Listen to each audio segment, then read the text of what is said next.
guys? Sports Betting Weekly. Today we're taking a dive into the NFL playoffs. Feels great to say that. Very excited that the playoffs are starting to pick up. We got a great game here. We're going to be talking about the San Francisco 49ers taking on the Dallas Cowboys.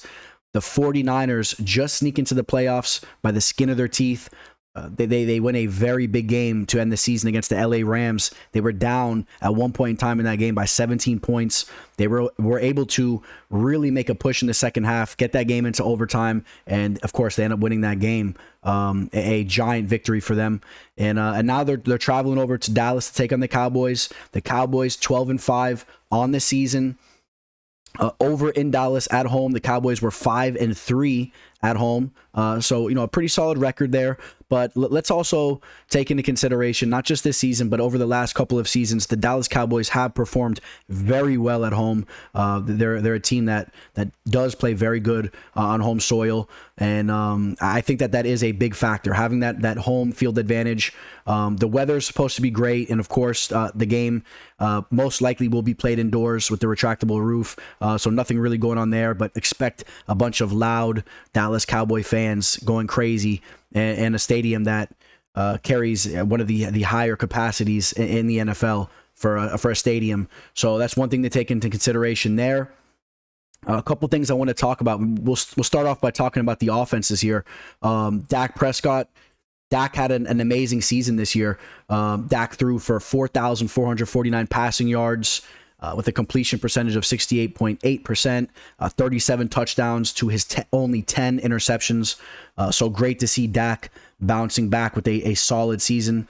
Of course, he had the injury not too long ago. Now, Ezekiel Elliott, although people like to go in on him at times, I mean, Zeke did surpass the 1,000-yard rushing mark. They also have Tony Pollard. Tony Pollard rushed for 719 yards. So they got a two-headed little monster there. And a lot of people want to talk about the San Francisco 49ers rushing attack, which is very good. They're ranked 7th in the NFL. The Dallas Cowboys are right behind them. They're ranked 9th. So the Cowboys can definitely run the ball as well. We know Dak loves to work off that play action. I really believe they do it just as good as anybody with establishing the run and then setting up that play action attack. But Garoppolo and the 49ers are very similar in a lot of ways when it comes to that stuff.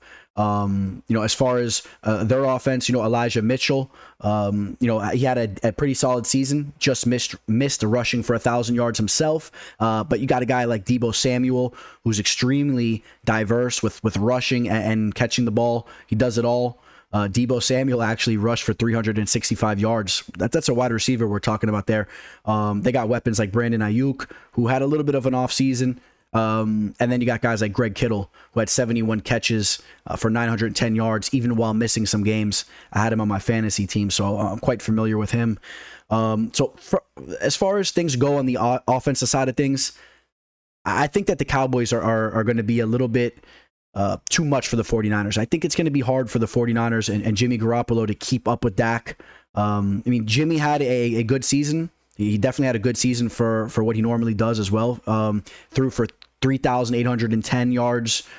We had 20 passing touchdowns compared to his 12 interceptions. So a solid season for Jimmy, especially towards the second half of the season. But Dak, in my opinion, is a little bit on another level. And when Dak really gets things going, he could really open things up on his opposition.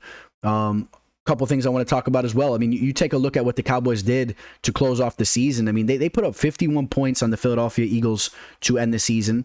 You go back to December 26th, they put up 56 points on the Washington football team. Their offense is no joke. I mean, they put up 33 on the Las Vegas Raiders, 43 on the Atlanta Falcons. And a lot of these games I'm talking about are at home too. I mean, when they're at home, they really like to open things up with the offense for some reason.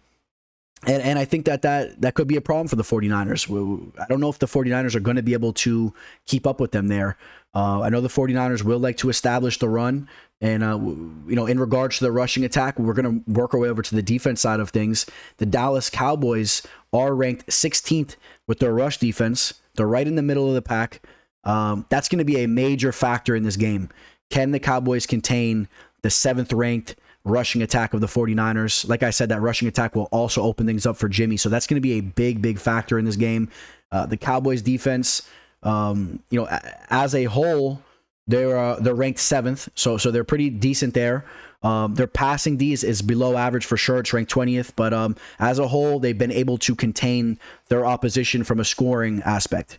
49ers, their defense has been very good this year, of course, led by Nick Bosa. How about Nick Bosa this year? Had a little bit of an under the radar type of year if you weren't paying attention. 15.5 sacks, 52 tackles, with 21 of those tackles coming behind the line, or tackles for loss. So Nick Bosa, of course, an absolute beast there. The 49ers ranked 10th overall with their total score there. Their passing defense ranked 6th. I think that is something we would definitely want to keep an eye on. Between the Cowboys offense and the 49ers passing defense, you got two of the best on both sides of the ball. Very interesting to see how that plays out. Again, though, I'm favoring the Cowboys just getting it done. I think that they rise to the occasion here. Again, I mentioned I love the fact that this is a home game for them, but Prescott has impressed me. He has weapons. CD Lamb has been very good this season. He has multiple weapons, of course. Amari Cooper. There's a couple of different guys we could talk about on the offensive side of things. Even from the tight end perspective, from a pass catching side of things, the tight ends have been productive. Guys like Jarwin. I mean, these guys can definitely make things happen with the passing attack. Also worth noting, the San Francisco 49ers, from an injury standpoint, are a little bit more beat up than the Dallas Cowboys. You got a couple guys that are questionable going into this game. I'm sure a lot of them are going to suit up, but still, you do want to keep an eye on a lot of these guys being a little banged up. Trent Williams, one of the best offensive linemen in the game, he is questionable. And they lost a couple of guys throughout the season. Some of those guys out for the season. So, I mean, they've been a little banged up, but it really hasn't affected their team too much, in the later half of the season. So I guess we shouldn't bank on that too much, is what I want to say. From the Cowboys side of things, of course, they did lose Michael Gallup. Diggs is probable. I'm sure he will be playing. It says he has some type of illness, some type of sickness, but it says that he's most likely going to be playing. That is a big thing to keep an eye on as the week progresses. You do want to keep an eye on that. The Cowboys will definitely need Diggs in the backfield. He's a guy that led the NFL in interceptions, so do keep an eye on that as well. It's crunch time. You guys are waiting for that free play, and here it goes. I'm taking the Dallas Cowboys money line. I'm taking them money line. You can go with the points as well, from -3 and below. Anything better, -2, -3 if you want to buy a point, whatever you want to do there. I wouldn't really take the Cowboys anything over from a +3.5. Anything over that, I would stick to the -3 and down. I have no problem with that. But I'm on the money line here. That's what I'm going to be playing myself. It's going to be a 4-unit play for me over here at Sports Betting Weekly. I'm taking the Dallas Cowboys, and as far as the line that you should be able to get there, you should be able to grab a -160 or better line as of right now. And I'm filming this Wednesday morning here, so we'll keep an eye on that line movement. There hasn't really been too much movement as of right now, but of course it is early in the week, so we'll see how things play out. If anything, it looks like there's been more money coming in on the San Francisco 49ers, where their line has moved a bit. As they opened up at around a +150, and you've seen them kind of work their way on some books to a +135. So, and I understand it from a statistical standpoint. The 49ers, they do check off a lot of boxes here. Some people may see value on them as a dog here, but I'm sticking with my gut here. I think the Dallas Cowboys just get this game done at home. It's about time they get a little something going in the postseason. They've had a lot of solid seasons where they've really fizzled as soon as they entered the playoffs, but I think that something's gonna change a little bit here. They got some young playmakers. Dak Prescott is the centerpiece for sure. I like him. He's a very, very solid player, and that's why I'm rolling with the Dallas Cowboys here. It's going to be my free play here. The Dallas Cowboys money line -160. 4 units for me over here at Sports Betting Weekly. Let me know how you guys do in this game. Comment below. If I cost you guys some money, let me hear about it down below. If you made a little bit of money rolling with me, also, let me hear about it. I would love to hear about it. Hit me up in the comment section. You guys can expect weekly videos coming out to you guys, hence the name Sports Betting Weekly. You guys are going to be getting hopefully daily videos, but at least 3 to 5 videos per week. All right, guys, hold me to it. And we're going to be making some great money here betting on sports throughout the year of 2022. And all right, guys, thank you for tuning in. Signing out, Sports Betting Weekly.